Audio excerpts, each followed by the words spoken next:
Hey, what's going on, everyone? And welcome to episode 40 of the Alec Walt Show. I'm your host, Alec Walt, alongside another very special guest. And today, we're going to talk about the Baltimore Ravens. The Ravens dealt with a crushing injury offensively, but with Lamar Jackson leading this offense, they're potential Super Bowl contenders in the AFC. Joining me to talk about everything Baltimore Ravens and more is Alfonso DeFalco, the host of the Slickback Kickback Report and a familiar face on JDF Sports. What's going on, Fonz? I appreciate you joining me. Oh, well, it's always a pleasure joining here. It was like my third appearance on Down the Block, I think a couple I times think with so. you and one with Connor. So thank you for having me back on here. I'm excited to talk I think the first time talking Ravens football. So I'm very happy to be here. And let's get started maybe on the not so good news. I feel like I know where you're going to start with. It seems like every time we want to talk about teams I truly can't stand, like first it was the Knicks, Yeah. now it's the Ravens. Yeah. But Fonz, even though I am not a Ravens guy, as you can tell, A little bit. Yeah, I feel absolutely awful for J.K. Dobbins. Yeah, that was rough because Dobbins last year had a really good rookie season. I know when they drafted him, they weren't sure because they had Gus, Mark Ingram, but I was very excited for him. I know he was very good at Ohio State. I remember when we did transfer portal. We talked Him about and him. I was Fields. like, this guy's going to be good. We got him in the second round, best available player at that point. Did very well his rookie season. Ended up pretty much replacing Mark Ingram as the starter. That's why Mark Ingram kind of left and went on to Houston. And then we thought this season he'd take the big leap, 1,000-yard rusher, maybe just the bell cow for Baltimore. Unfortunately, that's not the case. Confirmed torn ACL in the last game in the preseason against Washington. I think it was in the first quarter too, I believe, too, in the beginning of the game. So I know there's a lot of controversy with Harbaugh playing him, but I think that's kind of what he does anyway. He only plays him for a series, and you can't really predict injuries, and that was just really bad timing. I was looking forward to seeing Dobbins as the full-time starter. I guess we got to wait another year for that, though. But, hopefully as a speedy recovery, he'll be back here next year. So just to let's talk some more positive news, because I know that it's crushing to see your star running back go down. I was looking forward to seeing JK in Baltimore as well. We saw him in that offense with Justin Fields. Just imagine him next to Lamar Jackson on a full-time basis. It looks like you guys are going to have one of the best ground attacks in the NFL, but you guys still are going to have a very solid one. Let's talk a little bit about his replacement, Gus Edwards. Talk about how he fits next to someone like Lamar Jackson. Gus Edwards, my guy, my guy, the first Raven I met in person while we were there. So I had the honor of everyone who's watching this as I go and look for it.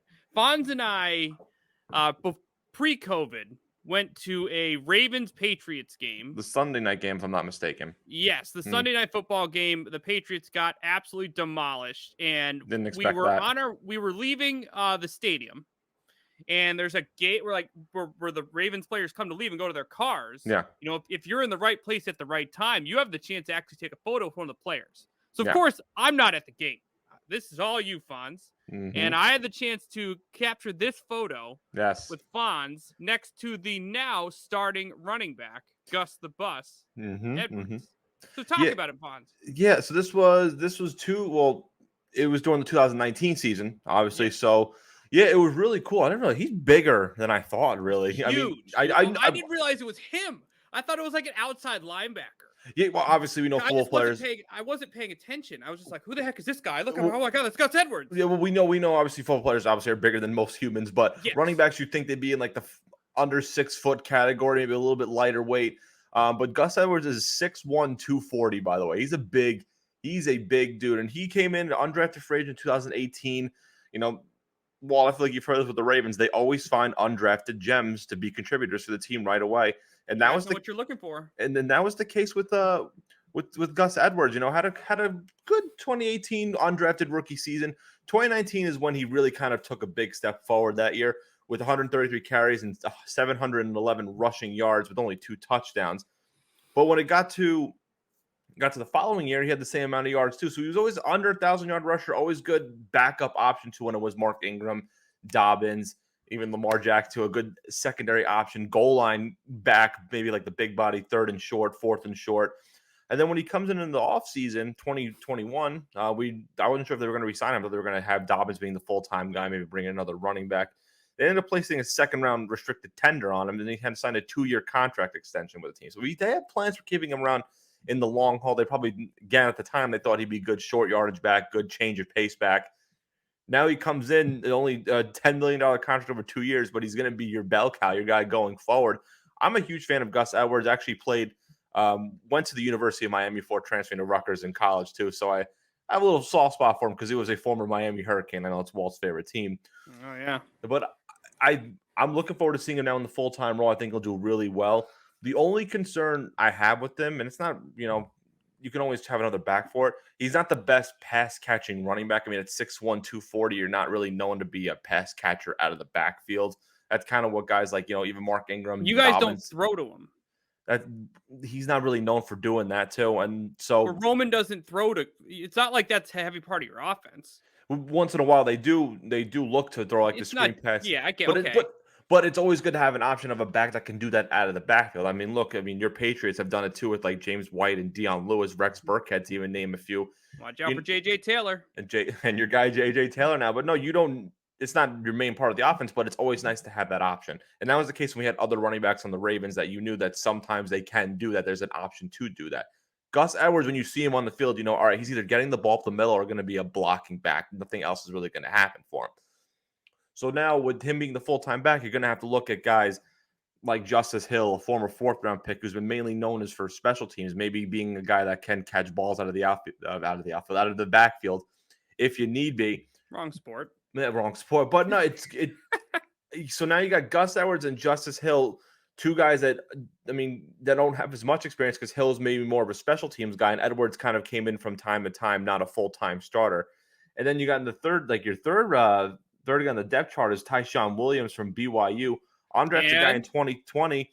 I think he played for the South Carolina Gamecocks too. I understand that. I think in the beginning he did too. Then he transferred over, if I'm not mistaken.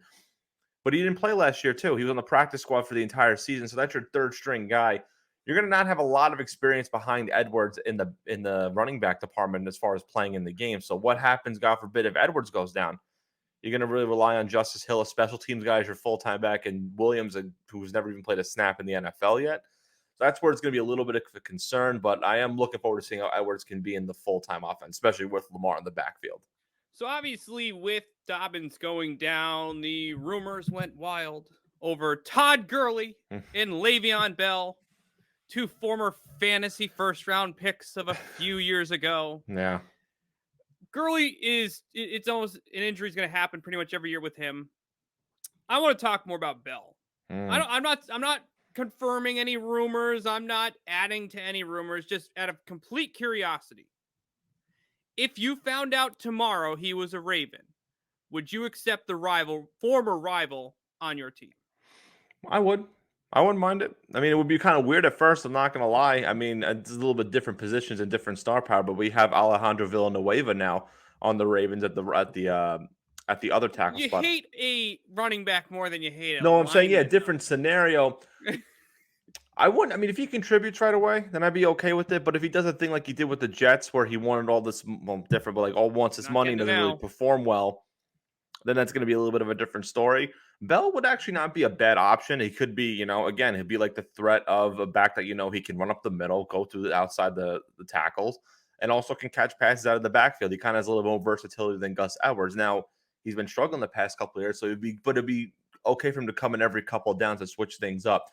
Gurley, I wouldn't. The injuries are a thing too, but like I said, if he has Edwards to play with too, he doesn't need to play every single snap. You kind of saw him on the Rams, the tail end of his run with the Rams. He was the only guy, really. I mean, they had other running backs, but you saw they kept using him time and time again. Yeah. Same thing with Atlanta. He was pretty much, it was, again, you didn't really want him to do that, but he was kind of the main guy in Atlanta too. You put him in Baltimore, they have other options. And, Ravens have known for just using multiple backs no matter what, including also Lamar Jackson, who can run on his feet. It wouldn't be bad because you can do a snap count with him too. I saw a list of other, I think it was on a Ravens blog, of like 5 options that they can go with. And those two were on there, Gurley and I just drew a blank on who it was. Gurley and Bell. And there was other options too. Someone said they wrote Adrian Peterson. He'd be a good goal line back too. I mean, listen, it wouldn't be the worst thing. You can have Adrian Peterson on there. If you saw last year, you could still run at a pretty high level. The other one too was trading for Royce Freeman if the Broncos decided to keep him on the roster and trade him. That wouldn't be a bad option too. Another one I kind of thought was interesting, Duke Johnson that was on the Texans. It doesn't really fit the system, but he can be your third down back catching He balls can out of the catch, backfield yeah. if you do need that option. So they can go on free agency and get a couple of guys, but we've seen with the history of the Ravens that sometimes they don't really go after the big free agents or free agent guys. They kind of develop guys within the system. Example, Gus Edwards, and maybe Tyshon Williams will be the same thing too, but they've done that. They don't really draft or bring in guys in free agency. They kind of develop guys within either late round draft picks or undrafted guys too. So who knows? Maybe even Justice Hill will finally step up to the plate too and be the nice third down change of pace back for them. Yeah, so at least running back is the position you guys can fill reasonably. I mean, there are some free agents left. It's not the end of the world for the Ravens, but it is terrible to see what happened to J.K. Dobbins. But with this promotion, obviously, Fonz, it's fantasy football season. We're seeing Gus Edwards fly up the boards. Before we move on to other pieces of this Ravens roster, if you see Gus Edwards' name on your draft board for fantasy football drafts, would you consider selecting him with an early? I'm not saying first or second round pick, but like get to the third, fourth, fifth. Is he worth a pick there in those rounds? I would say fourth or fifth. Maybe Okay. like I mean, also too, if I would say as high as like if you obviously get like your star running back like McCaffrey, Kamara, for example, but if you Yeah, want like get a your second, star wide receiver running back or so in the yeah, first and then three I rounds. would say listen, I'm not a fantasy expert, so don't like. Obviously, I'm not the biggest expert on fantasy You're a football, Ravens expert. You know but I'm what a this Ravens guy's going expert. to I do would this say he's year. a good like RB2. I would say if you do a 2 running back system, if you want a second running back, if just know the risk that you're not going to get. If you're in a non PPR league, then it's perfect. But if you're in a PPR league, you might not get those, like, might not help as much because again, he doesn't really catch balls out of the backfield. You might get one every game, if that too. So that's the one I would trust him. He'd be good, but he will get those touchdowns too, especially in the goal line situations. Well, let's move on to another part of your offense. It seems like the Ravens always have a strong tight end, and they do again, of course, with Mark Andrews at that spot. But one thing we've talked about frequently, whether it's been on this channel, on other channels, as friends hanging out, is the receiving core. I mean, it's Yeah. something you guys have been aggressive going after in the NFL draft. It seems like some players have had a tough time transitioning into the Ravens offense, but Fonz, heading into 2021, what is the state of the Ravens wide receiver core? I'm curious to see what happens. I know Bateman's going to be out. I think he might play, but we're still not sure. That's the guy I think Walt we've talked about since the college football season. I said if the Ravens get this guy, that'd be a perfect part of their And then offense. I'm watching the draft because you see like best players available, Yeah. and you Yep. see Bateman as like one or two for like 5 picks, Exactly. and you're just Exactly. sitting there watching the draft, and it's getting closer and closer and closer to the Ravens pick. Then the Ravens are on the clock. Bateman's still on the board. I literally just like I turned my PS4 on. I was like, I'm Yeah. not watching this. So I'm looking. I really am excited to see what he has. I remember Lamar Jackson has not had a 1,000-yard receiver in his offense like that he was able to throw to, or even I think even close to over 800 yards receiving. So Bateman has the potential to That's be that stunning. first guy for him. Yeah, it's crazy to even think about. And Marquis Brown is now going to be probably your number 2. He needs to step up big time this year. This is the year I think he needs to kind of prove that he's worth the first round selection. I know he has some injuries here and there, and that's something I'm going to be concerned with too. Sammy Watkins, we got him on a cheaper deal. I mean, he's former Super Bowl champion. I mean, he can be consistent from time to time, but he is a veteran that Lamar can throw to, and you don't need Watkins to do a whole lot for them too if they have 2 other options with Brown and Bateman. Another guy that I think, or 2 other guys that I really want to keep an eye on too, is James Procha and Tylon Wallace. Tylon Wallace was the rookie, I think 5th round pick. Oklahoma State, very good. And James Procha, their 6th round pick last year, actually made the all rookie team. A good punt returner, but apparently has been impressing everybody in camp too. Actually, kind of beating out Miles Boykin for I think the wide receiver 4 spot. So he is someone I think we should keep an eye on too. He was doing well against corners like Marlon Humphrey and Peters, who are 2 excellent corners. So he has the potential to do really well for Lamar. Again, it's another late round draft pick that the Ravens can develop into a solid contributor. So I'm somewhat confident, but I think it's more like guys like Marquis Brown or someone that I just hope has a really good year.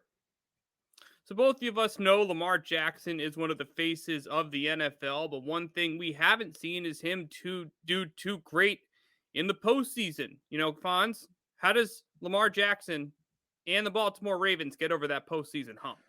I mean, last year was, I mean, they did lose last year, but they did beat the Titans in the first game. So it's a start, I think now in his fourth year, I think I'm excited to see how he can go. He can grow from that. I think, yeah, in the postseason, 3 touchdowns and 5 interceptions. That hurts a little bit. Even last year, didn't even throw a touchdown pass. He did struggle, but he has progressed every year, little bit. First year against the Chargers, improved a little bit. The second year, I mean, against the Titans was just, oh my gosh, it really was upsetting to see. And then you saw the following year beat the Titans. I'm excited to see. I think he'll do a little bit better.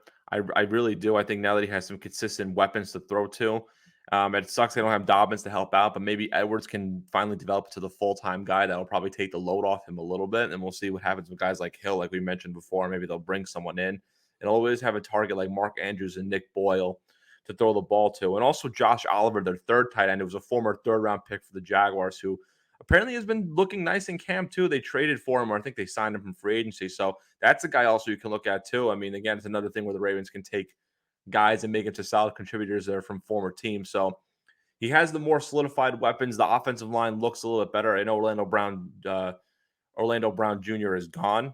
But they have Alejandro Villanueva, Kevin Zeitler, Ben Cleveland, Ronnie Stanley, and Bradley Bowes. That's a pretty beefy offensive line. So it's going to be. I think they'll help him out a lot, and I think he'll be just fine heading into his fourth season. So is 2021 the year we can pencil in the Ravens? Because I thought they were legitimate Super Bowl contenders last year.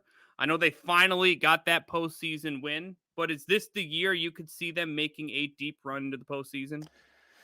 Oh, I want to say yes. I do. I really have a good feeling that they will this season. I just every time I've said it, it just always turns into not bad. But I mean, if I say right now, I mean, you got the Chiefs obviously as the powerhouse, and then you got then you got the Titans, and you got some other teams too. Another team has someone named Mac Jones, who's now maybe the Patriot. Listen, the You Patriot should be way. really afraid of them. The Patriot way, you never know, and even what people say too, like the Cleveland Browns too, because the division rivals. I mean, Pittsburgh will always give the Ravens a run for their money.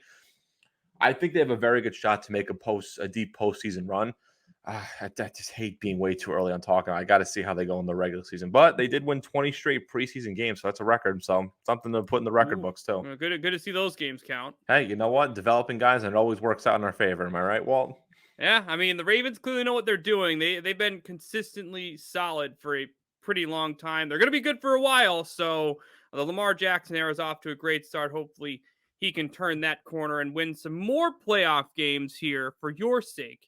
In 2021. Let's go through the Ravens schedule. Fonz, how many games do you think this team can win in the regular season? Well, let me pull up. Let me get the exact of the Ravens schedule right now. You start in Vegas. I think they're going to win that one too. I think they're going to win at Vegas. That's going to be a lot of fun. And the second game's not easier. What is it? Yeah, well, they're home. Well, they're home to the Chiefs. I think that's Sunday Night Football, right? Or is it that's Sunday Night Football? You start Monday night, Sunday night. Ooh, so if I'm gonna go breakdown right now because I feel like I want to do this. So I think they're gonna beat the Raiders. It's way too early. Ravens schedule predictions. So 1-0, they're gonna beat the Raiders. I feel like they would give it a problem. I'll say that they lose to the Chiefs. I think it'll be a close game though. So I'm gonna go 1-1. I think they'll beat the Lions. That's 2-1. I think they'll beat the Broncos. That's 3-1. I think they'll beat the Colts too. So that's 4. You have a lot of wins here early. So 4-1 Chargers. I'm gonna go 5-1. Bengals. I'm gonna go 6-1. I would too. Vikings 7-1. Your schedule is easy. Dolphins 8-1. Bears 9-1. Browns. They're home, so I'm gonna give it 10-1.